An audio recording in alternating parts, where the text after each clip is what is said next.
Hello, Brubs. We're back with the After Midnight Ghost Book, a compilation ghost story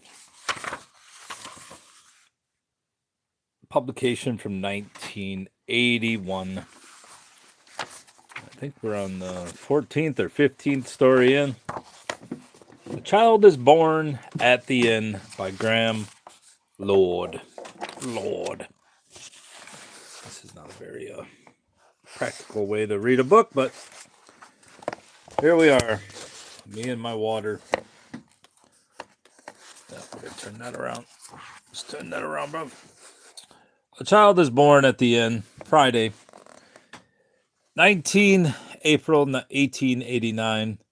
Finally entered Austria from Germany late yesterday. Maybe I should turn on the light. Thursday, crossing the border on the River Inn and taking a room here in the little Austrian town of Braunau am Inn at the guest house, Gasthof zum Palmer. Obviously, I have no skills in the foreign languages. Room comfortable enough, though hardly comparable. That's what I was trying to say. Comparable with my room in Munich, and surprisingly chilly considering it is spring. Last night, I swear the temperature dropped below freezing. I woke shivering and trembling in the middle of the night. Also heard the sound of rats above my head, tails slithering. In addition, the human noise from the rooms above is a constant irritation. Continual comings and goings, voices, activity, footsteps creaking and thudding across my ceiling even before dawn. A family of 4 appears to live permanently in the rooms above. A customs officer, his wife, 2 young children, and I understand the wife is about to be delivered of another child very soon. In addition, the resident maid also lives upstairs, so no doubt the disturbances are unavoidable.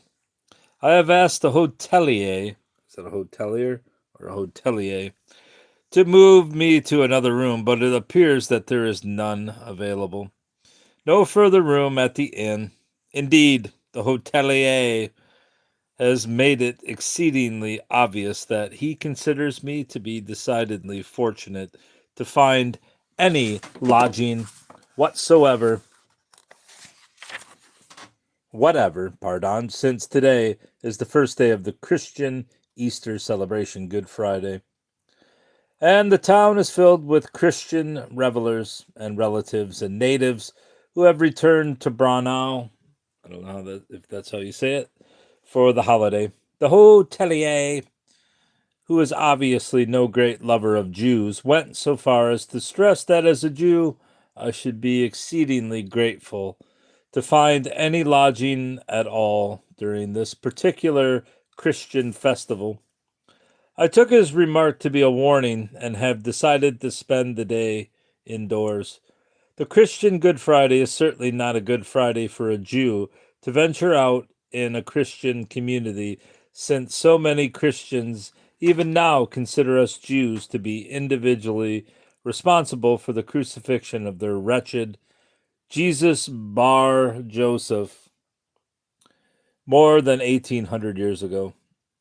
They tend to overlook the fact that they're wretched. Well, I don't know why he's saying this, but I'm just reading what's being said, so don't take it out of me if you're offended. The wretched Jesus Bar Joseph was Jewish himself, but I am not the man to remind them of the fact, especially on their Good Friday. They are quite illogical in their religious superstition. After all, is it not positively absurd of them to give the name Good Friday to the day on which their God was killed? How can you reason with such people? I shall stay in my room to write up this diary, read, think, plan the next stage of my journey toward Linz and Vienna. Later, a tedious day. I am restless and bored, confined in this room, with nothing to do but scribble in this diary. Is it really necessary to hibernate thus, even in spring, or am I merely being oversensitive and cowardly? I confess it is decidedly irritating to be recognized so constantly and so swiftly as being Jewish. Only too often Christian strangers appear to be immediately wary and suspicious of me as soon as they meet me without knowing anything of me whatever.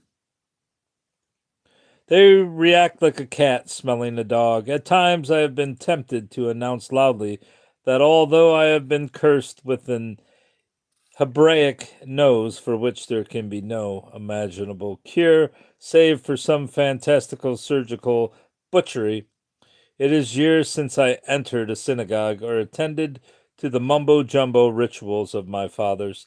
Tonight, for instance, on the night of the Christian Good Friday and the eve of the Jewish Passover Sabbath, a good Jew would refuse even to write in his diary. As for the Christians, if their wretched Jesus returns again to earth as they keep threatening he will, he had better ensure that he returns as something other than a Jewish carpenter on Good Friday. His followers would probably lynch any Jewish carpenter with hammer and nails in his hands on Good Friday. It seems decidedly malicious of our mutual God that the most important annual festivals for both his religions should fall at the same time, and yet inspire such irreligious hatreds and prejudices. Some Christians in Eastern Europe still suspect that during Passover, Easter Jews secretly reenact the crucifixion of their wretched Jesus by kidnapping and killing Christian infants as a Passover sacrifice to Jehovah. Would you believe it?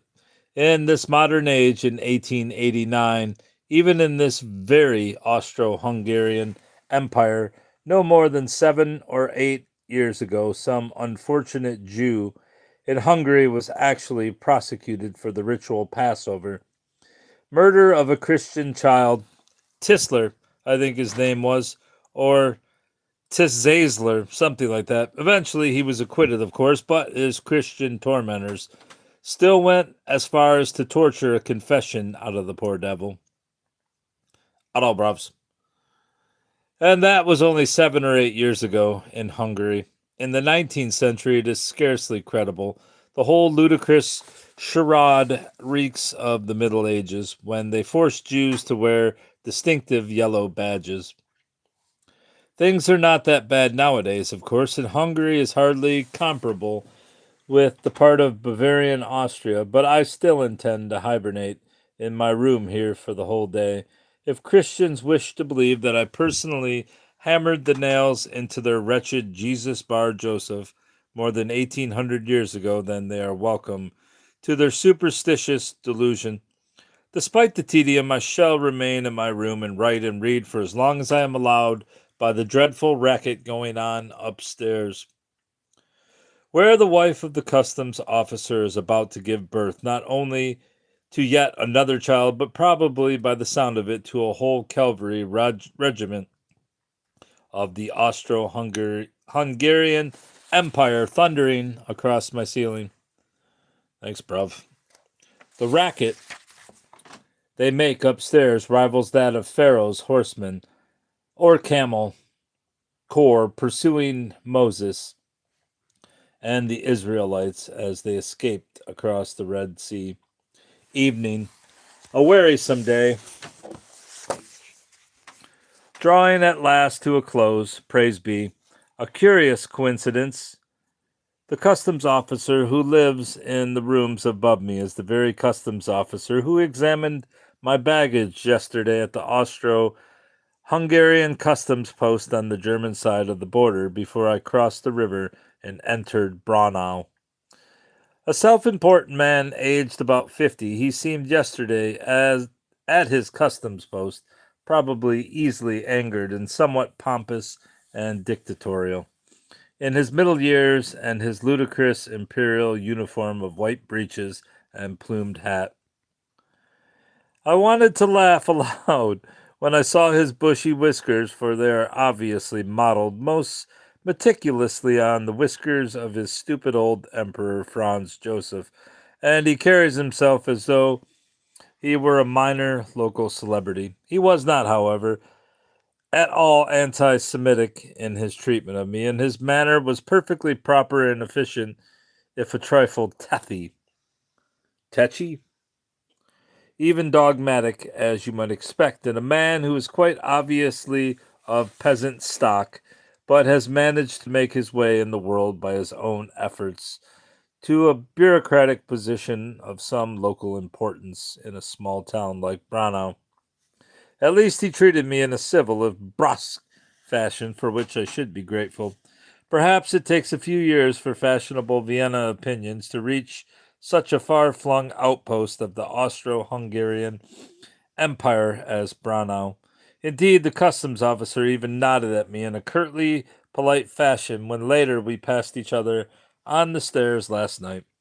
Unlike the anti Semitic hotelier, maybe that's what it is, hotelier, who ignores me as much as possible and makes it plain that he considers he has done me a great favor by allowing me room at his inn at Easter. I do wish, though, that the customs officer were equally unprejudiced about the thundering feet of his family above my head. I slept badly last night and required a brief nap this afternoon. It is late, almost midnight. At last I am weary enough for sleep. At least the family upstairs is silent at last, uncannily so. A moment ago I thought I heard a rat again above my head. I must brace myself to speak to the hotelier about it. A distinct sound of a tail slithering across my ceiling. Saturday, 20 April 1889. A splendid day, so much so that I have decided to stay on here in Braunau for another couple of nights. I reveled in freedom after my self-imposed confinement. Perhaps the true appreciation of freedom requires some previous enslavement. I was even so bold this morning as to mention the possibility of rats to the anti-Semitic hotelier, who was not only civil enough to grunt that there were no rodents in his establishment, but who even condescended to point out to me his three lean and hungry cats. Meow. I must have heard something else trailing across my ceiling. What did I just say? The cats? You're going to have to pay me $16 million to read what I just read. I must have heard something else trailing across my ceiling. To start this splendid day, I had an excellent night's sleep. Even though my room was still startlingly cold for this time of year, oddly enough, the rest of the guest house appears quite warm, and the chill affects only my own room. To enter it is to receive an icy blast. Curious, though there must, of course, be some scientific explanation. Perhaps my window faces north, or perhaps it is affected by cold breezes off the lake. But at least the silence from the rooms above was long and deep throughout the night, almost uncanny if I were of a superstitious turn of mind, as though something important were about to happen. And I slept for 9 hours and woke refreshed and full of energy. The weather has been very fine, and I ventured out with confidence and pleasure. It has been a delightful spring day. This Sabbath, and the Christians are much more relaxed on their Easter Sunday.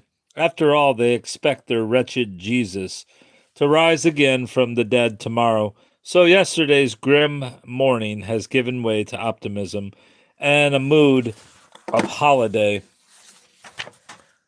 cheerfulness. I did, however, take care to behave modestly and unobtrusively in public. With a nose like mine, I certainly took great care to carry neither hammer nor nails. Braunau is a pretty little town on the edge of a small lake, and I walked for hours. There are a surprising number of interesting 16th and 17th century houses, and I entered two Gothic churches without hindrance, St. Stephen's and the Spittelkirch.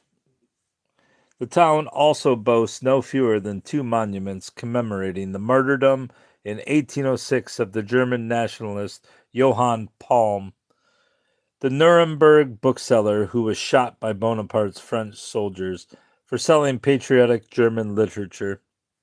Palm has become a local hero and a symbol of our growing sense of German unity and nationalism. I confess that as I stood before the larger of the two memorials, I felt a tingle of German pride down my German spine to think that a humble Nuremberg bookseller should be prepared to defy the French dictator and his invaders and die for his proud belief in his own people and race. I too, like a steadily increasing number of German patriots, also dream of the day when the fatherland will gather together into one glorious German Reich, all the undoubtedly German peoples and provinces that are still at present ruled by foreigners, including this most Bavarian part of Austria. It's an odd way to get to a ghost story. Piss everybody off you're writing to. This ramshackle Austro-Hungarian Empire of Franz Joseph's must surely collapse one day soon, and with justice the 20th century, how inspiring that sounds, will see the great work of Bismarck brought to its full conclusion. With a greater Germany rightly acknowledged in the forefront of the great United Nations of the world. Fortunately, I was out and about the town for so long that I thankfully missed the greatest possible commotion in my room in the early evening. The noise there then must have been unbearable, for on my return to the guest house I discovered that at 6:30 this evening the wife of the customs officer gave birth, at last, to her child in the room above mine. What a galloping about my ceiling there must have been! What a thundering of human hoofs! What cries of pain and panic! The first wailings of the infant and the screechings of women. I was so thankful to have been spared such torture that I repaired instantly to the tavern for a glass of wine. The tavern's atmosphere could hardly compare with the jollity of a Munich beer keller, but still it was cheerful enough, for the customs officer was there amid a throng of admiring cronies, celebrating the birth of his child, a son, only an hour earlier. Gone was the choleric stiffness he had earlier displayed at his customs post. Now his imperial Franz Joseph whiskers positively twitched with homely pride, and his eyes gleamed with paternal exuberance. In his moment of pleasure, I warmed to his simple humanity. Here was merely another man, despite his religion, and his face gleamed in the glow of the gas lamps and the crackling fire, and in his expansive mood I could see that he was popular among his intimates, despite his earlier pride in his official position and his irritable peasant's sense of inflated dignity. "A boy!" cried one of his cronies. "And on Easter Saturday, too. Alois. Alois? I don't know how you say that. It must be a good omen. Alois!" There was something warming even about his name, and their merry mood infected me with pagan benevolence. Yes, I thought, a good omen indeed. A Christian child born above the room of a wandering Jew at the Christian Easter and on the Jewish Sabbath. A pagan as well as a religious omen, a token of resurrection, a new rising, a rebirth. Indeed, there is a symbolism everywhere if only one cares to seek it out.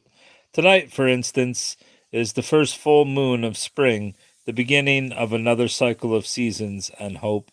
That, to me, is the real significance of Passover, Easter. They are both married to the gloriously pagan first full moon of spring, and even the name of Braunau, the town itself, derives from the word Brunnenau, a place with many springs. Above my head, as I write these very words, There slumbers a child only a few hours old who symbolizes human hope, perhaps even a new tolerance between Christians and Jews. My room itself almost seems a little warmer than it has been for the last 2 nights. Nonsense, of course. Ha! It must be the wine that has warmed me and made me so fanciful and sentimental. I con something. I confess I drank a little too much of it tonight. Caught up in the celebration of the customs officer and his cronies, he spotted me soon after I entered the tavern. Ah, he cried jubilantly, the wandering Jew.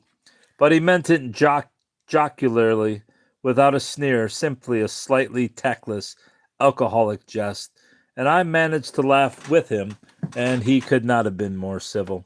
You shall drink with me, he cried. Wine for my friend, Hans. You are most kind, I said. Herr. Alois, he said. Call me Alois. I have become a father again. Many congratulations, I said.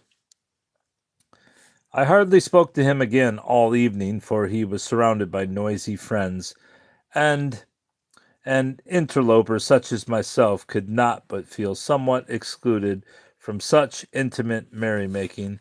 But later I purchased them all a bottle of wine to contribute to the celebration, and he raised his glass at me and smiled, and the warmth and jollity of the occasion, though hardly comparable with that of a Munich beer keller, still kept me far too long in the tavern, no less than the prospect of returning alone to my chilly, empty room with the inevitable disturbances from above of a wailing newborn infant and the bustling feet of anxious women. Instead, I fell into conversation in the corner of the tavern with an elderly gentleman who seemed to pity my isolation and invited me to sit at his table. Forgive my presumption, he ventured after our first glass of wine together, but I trust you took no exception to Alois's little jest about the wandering Jew. None whatever, I returned, silently admiring his perspicacity. I am pleased to hear it, said the old gentleman. There are many of your faith who would have been quite rightly offended by such a thoughtless remark, but I assure you that Alois was simply attempting to be friendly. Oh, certainly. Some of my fellow Jews are far too sensitive about such minor matters. I commend your tolerance, said the old man, though undoubtedly many of your race would be amply justified in taking offense at such a remark. It would be quite excusable considering the constant persecution of your people, even in recent years. Indeed, it can scarcely be more than 7 or 8 years since the Russian riots and pogroms and the iniquitous legislation against Russian Jews. I did not welcome so serious a discussion and so cheerful an atmosphere, so I laughed dismissively and replied, The pogroms are over, sir. They were a dreadful aberration that will never be repeated. After all, the 20th century is almost upon us. No civilized nation will surely ever again descend to such barbaric medieval persecution of the Jews. He stared at me with an expression that disturbed and then irritated me. I pray you may be right, right, he said, but even here in Austria and in Germany, I detect an undercurrent of increasing anti-Semitic prejudice, particularly among those groups of Germans who dream of building a greater German Reich. I have not noticed it, I lied, wishing to change the subject, and I too, despite being a Jew, am also a German patriot who believes in the great future destiny of the German Reich and people. Now tell me, sir, I suppose you're too young to remember the Austrian stock market collapse of 1873. Of course you are. It was 16 years ago. 16 years. It seems like yesterday. He sighed, an old man with memories, conscious of the swiftly passing years, an old man who was born when Bonaparte was still alive. In the depression that followed the collapse of the stock market, he said, there was a sinister general tendency to blame the Jews for what had happened. Gründungsfieber, they called it, a fever of speculation, and the Jews were blamed. 16 years ago, I said, old history. Ah, he said. He sighed again. Yes, he said, old history. But could it not happen again? Could it not? Could it? With another collapse of the stock market, perhaps. Another depression? People learn, I said smugly. Now, do they? His expression troubled me, and my good humor began to evaporate. Man is constantly educating and improving himself, I said. Why, even here in Austria now, your workers are forbidden by law to toil for more than 11 hours a day, and they are given every Sunday for a day of rest. 50 years hence, in 1939, Lord, how fantastical that sounds. In 1939, they will be amazed that we, in our ignorance, could even think of discriminating against a man simply on account of his race or beliefs. Do you really imagine that mankind could remain so debased so far into the 20th century that there could still be anti Jewish prejudice and pogroms in 1939? Come, sir, you will be telling me next that Jews will again be forced to wear yellow badges as they were in the Middle Ages. The old man smiled sadly. I am boring you, he said. Never, I said. But we must have more wine and speak of happier matters. I am fascinated by your town. Now tell me. And he did. The evening regained its former gaiety in the glow of his gossip and reminiscence. While Alois, the customs officer, and his cronies laughed and slapped backs and discussed not only music but also, of all things, the finer points of beekeeping, the old gentleman kept me constantly entertained with stories of most of them, some of them hilarious, some quite scandalous. The old man claimed, but with a twinkle, without any malice, that Alois was even rumored to be half Jewish himself. Not only that, but born illegitimate too. What fun there is in small town gossip. There, drinking no more than a few meters away with his cronies, was a man I first assumed, in his uniform and customs post, to be pompous, dogmatic, and humorless. Yet it transpires that his story is far more amusing and eccentric than that of most of us. Apparently, Alois's mother was a peasant girl from the remote Waldviertel County district who bore him out of wedlock, causing a village scandal, and his father was rumored to be Jewish. It seems that even until he was middle-aged, Alois still called himself by his mother's bastard maiden name, until he changed it to that of his foster father not long before he came here to Braunau, about 7 or 8 years ago. And there is more. Those apparently pompous, dignified imperial whiskers and starched uniform conceal a decidedly passionate nature. According to the old gentleman, Alois's present wife is his third, and this child she has borne this evening is no less than his fifth, by various women. Sadly, the last two children have died in infancy, but the older two, who live in the rooms upstairs, a 7-year-old boy and a 6-year-old girl, were the fruit of his last marriage, and the first was born illegitimate, and the second only 3 months after the. I thought he was going to say 3 months after the first. After the wedding. How we misjudge people. According to the old man, Alois's present wife is so much younger than he, more than 20 years younger, that after 4 years of marriage and 3 children, she still calls him not husband, but uncle. Hello, unc. There is even a scandalous rumor attached to that story. It is whispered that Alois is her uncle, or at least her cousin. And to top it all, it appears that despite his 50 or more years and his 3 wives and 5 children, our dignified customs officer still has an eye for the ladies, especially young serving girls. Perhaps that explains the thundering of feet across my ceiling every night. No doubt it is the sound of the customs officer pursuing the latest resident maid. I was so diverted by such scandalous but kindly gossip that I sent across yet another bottle of wine for Alois and his group of cheerful friends. I must have been mad or drunk or both, but it was worth it. I shall count the cost tomorrow, of course, but it was good at the time to see their smiles and disprove so effectively the slander that all Jews are mean. Alois raised his glass again and called that I must join them all tomorrow in his rooms at the top of the inn to view the new child. I shall surely accept. I felt among friends there is something symbolic about an obvious Jew being invited to a view. Invited to a view. I'm guessing there's too many A's here. To view a Christian infant. A Christian infant at Passover on their Easter Sunday. How good the world can be.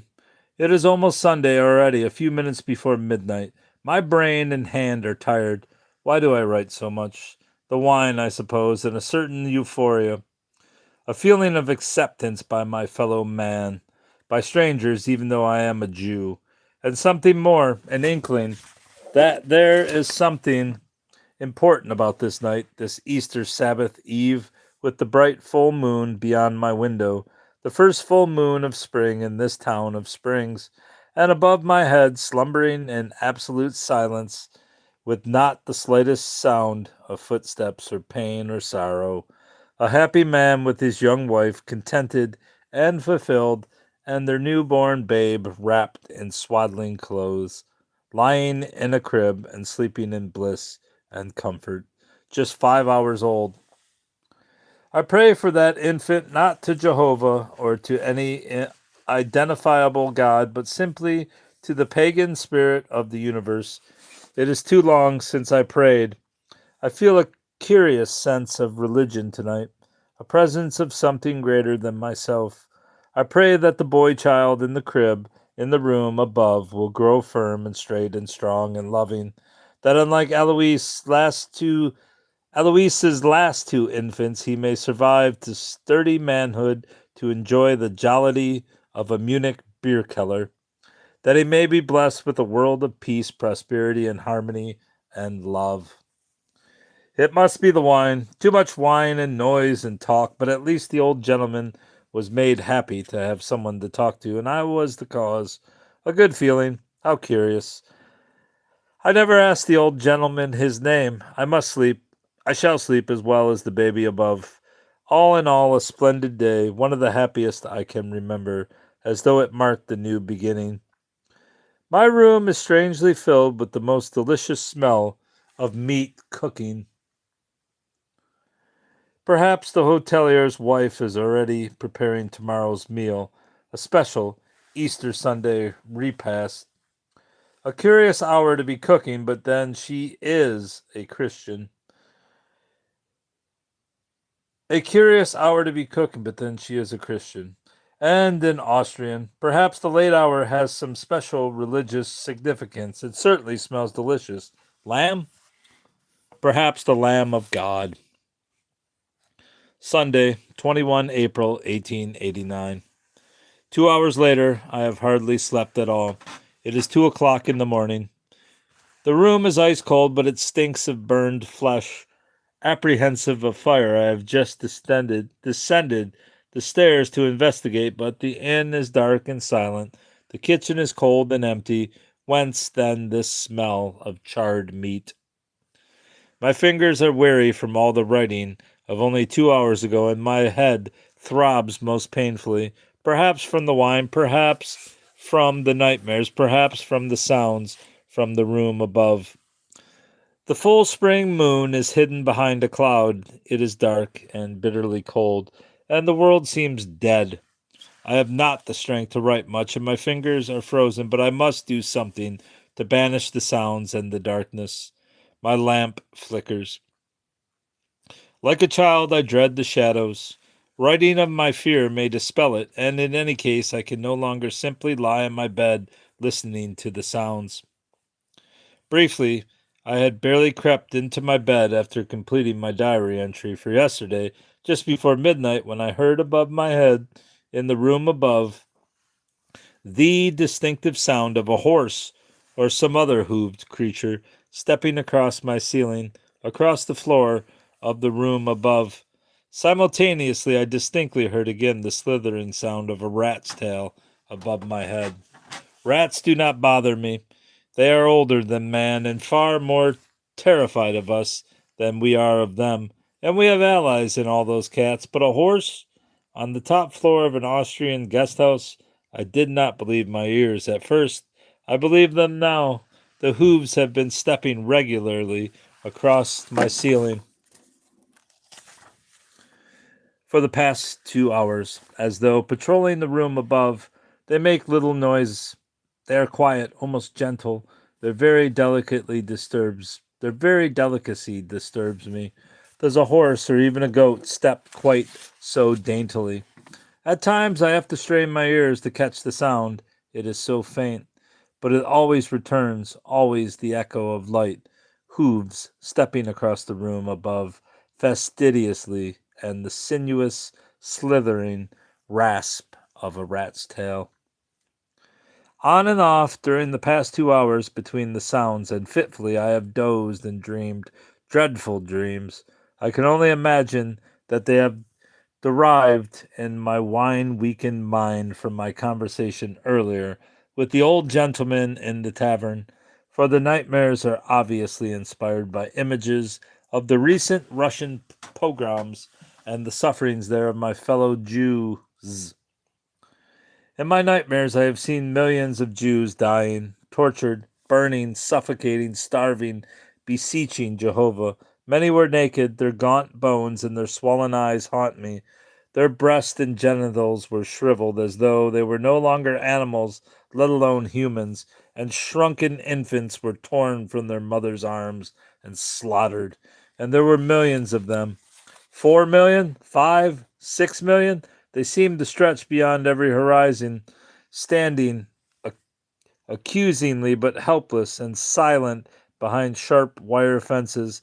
And they go to their death silently, these nightmare Jews, uncomplaining, to their deaths in small chambers, pens beside long trenches and huge communal graves.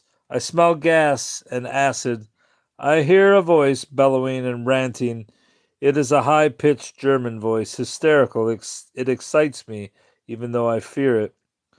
There is a terrifying sanity in the voice, as well as a terrifying madness, in the way that genius so often also borders on lunacy. Lunacy. I feel it close. Perhaps it is I who is going mad. I cannot write much more. My fingers tremble with the cold and my wrist aches. Among those millions queuing for death, I saw always an old man I knew must be me. His eyes were haunted as though he remembered with bitterness some great lost opportunity many years before.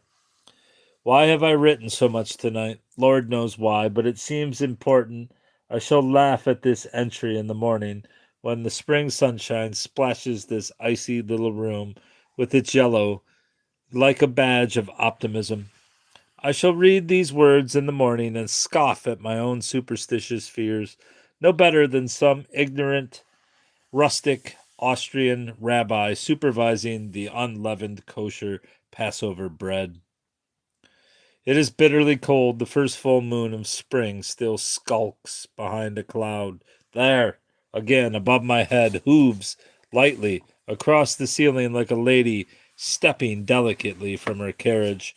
I would welcome now the thundering human sound of the customs officer and his family and his maid stampeding above my head. The world seems quiet and dead, as though something of vital moment has occurred, and still the world does not realize it. And now, there above my head, behind the hooves, following the hooves, the sound of the tail of the rat. Now above this little desk, it slides sinuous, revolting, immediately above this little desk as I write. Even my lamp seems to catch its breath and gutter. Too many words. I can write no more. But a rat upstairs, it must be close to the newborn babe. I should warn them. Wake Alois, the customs officer. Tell him of the rat. I shall do it now.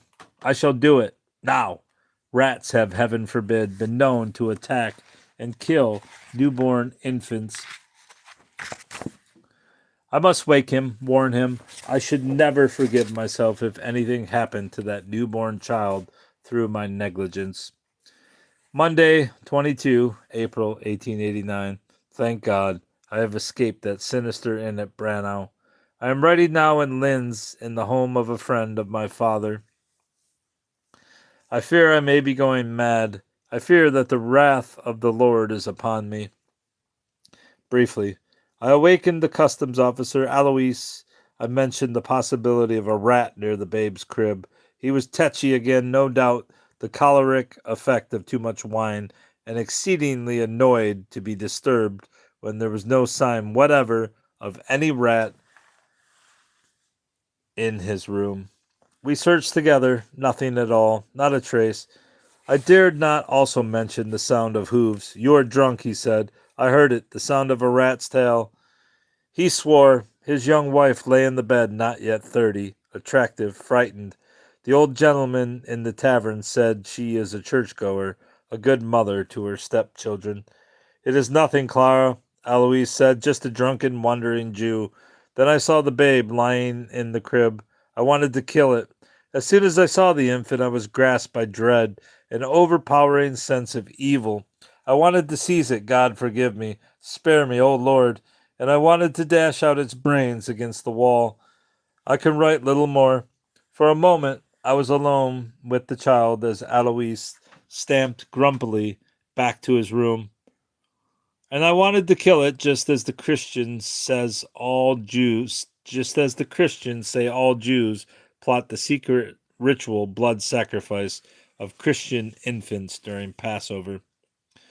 The pallid infant lay on its back. Its eyes were tight closed, but in my madness, I believed it stared at me with hatred. Its eyes were tight closed, but somehow I knew that its eyes were protruding and blue. They hypnotized me, and I heard again in my mind the ranting nightmare German voice and saw again the millions of naked, emaciated Jews shuffling forward, queuing for death. Beside the crib, I distinctly heard the sound of two gentle hooves, and a rat's tail slithered like a cynical chuckle. I fear I am going mad. How could I hate a babe just 8 hours old? Perhaps at last the God of my fathers is punishing me for my ungodliness with a plague of madness. I could scarcely resist the impulse to kill that infant. It was so strong that I could barely keep my fingers from its tiny, frail throat. During Passover, in the early hours of their Easter day, before dawn, the Christian day of resurrection, Lord, forgive me. As I stood over its crib, momentarily alone, the infant was sick, spewing milk and mucus over its mouth and Aryan nostrils like an obscene little white moustache. It coughed and began to choke. I wanted it to suffocate on its own vomit. God forgive me. Spare me, Lord. I rejoice that the infant might die in its own spew. The hooves clipped and clopped beyond the cot. The tail slithered, revolting me. I was appalled by my lack of reason. Alois, I called. The child is choking. The mother was at my side in a moment, taller than I expected, wiping the child's face, turning it, crooning to it. The infant coughed again and wailed, pardon. The infant coughed again and wailed, a sound like a frail siren, a sound that chilled me to the bone. The father grunted. We are grateful to you, he said. Without your concern, the child might have. We have lost 2 infants already, Clara, and I. Neither survived its second year. I am sorry, I said. I clenched my eyes to control my nausea and saw again the face of the old, naked, emaciated me, queuing bitterly for death, haunted by the memory of a great long-lost opportunity many years before. The mother had begun to weep. I imagined her naked, too, and the fantasy excited me. God forgive me. Her child torn from her arms, just like the women in my nightmare. her bones and eyes staring, her breast obscenely shrunk. We thank you, said Alois. I left the Gasthof Zum Palmer as soon as possible after dawn. I had to escape. I must see a rabbi tomorrow. I fear my own madness, the wrath of the Lord. I must make a new covenant with the Lord. My father's friend here in Linz has promised to introduce me tomorrow to a good local rabbi. I must see him. What will you name the child? I asked Alois as I left his rooms. Adolf, he said. It sounds good, no? A fine name. Adolf Hitler. God grant me the courage to return to the faith of my fathers. The Lord will save me, but I must ask the rabbi about the Sabbath, God's day of rest, the day the child was born. I must ask him if God perhaps sleeps on his day of rest and leaves the world to fend for itself. The rabbi comes from a little town northeast of here called Auschwitz. Okay, that wasn't really a ghost story, but kind of a something or other. All right, that was 47 minutes I'll never get back. Goodbye, bruv. Goodbye.